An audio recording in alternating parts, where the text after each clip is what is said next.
Yo, what is up everyone? Welcome back to MMA Drop Zone. We are less than 3 months away from UFC Freedom 250 at the White House on June 14th. It's supposed to be the biggest night in MMA history, but there is a major problem brewing behind the scenes. According to the head of Washington, D.C.'s Athletic Commission, this event could be unsanctioned. If things don't change, the massive fights we're expecting, like Topuria versus Gaethje and Pereira versus Gain, might not actually count toward the fighters' professional records. Let's talk about it. So why is this happening? Usually, when the UFC goes to a city, they pay for a permit and follow the local commission's rules for medicals and weigh-ins. But the UFC says they don't need a permit this time because the White House is federal land. The DC commission head, Andrew Huff, is furious. He says that bypassing the $100 permit and the local rules sets a dangerous precedent. He's worried that other promoters will start holding sketchy fights on federal land just to avoid safety regulations. Because the UFC is refusing to work through the DC commission, the city is threatening to label these as exhibition bouts. That means if Justin Gaethje knocks out Ilia Topuria, it might show up as a no contest or an exhibition win on their official resumes. If these fights stay unsanctioned, it changes everything for the athletes. Take Alex Pereira, for example.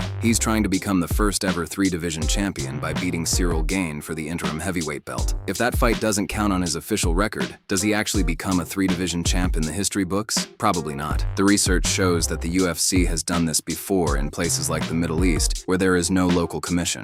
In those cases, the UFC self-regulates, bringing their own doctors and referees. Usually, the official record keepers, like Sherdog or Topology, still count them because the UFC's standards are so high. But with a US-based commission actively fighting against it, this could end up in a legal mess. Dana White is reportedly spending $60 million to make this event happen. He isn't going to let a $100 permit stand in his way. The UFC is expected to run their own independent weigh-ins at the Lincoln Memorial and use their own medical staff. Most experts believe the UFC and the commission will reach a handshake deal before June 14th. But right now, the fighters are technically stepping into the octagon for a fight that might not exist on paper. Does it matter to you if the fight counts on paper? Or are you just here to see a cage fight on the White House lawn? Let me know in the comments. I'm reading all of them. Hit that like button, check the link to buy me a Momo in the pinned comment to support my studies and family, and I'll see you in the next one.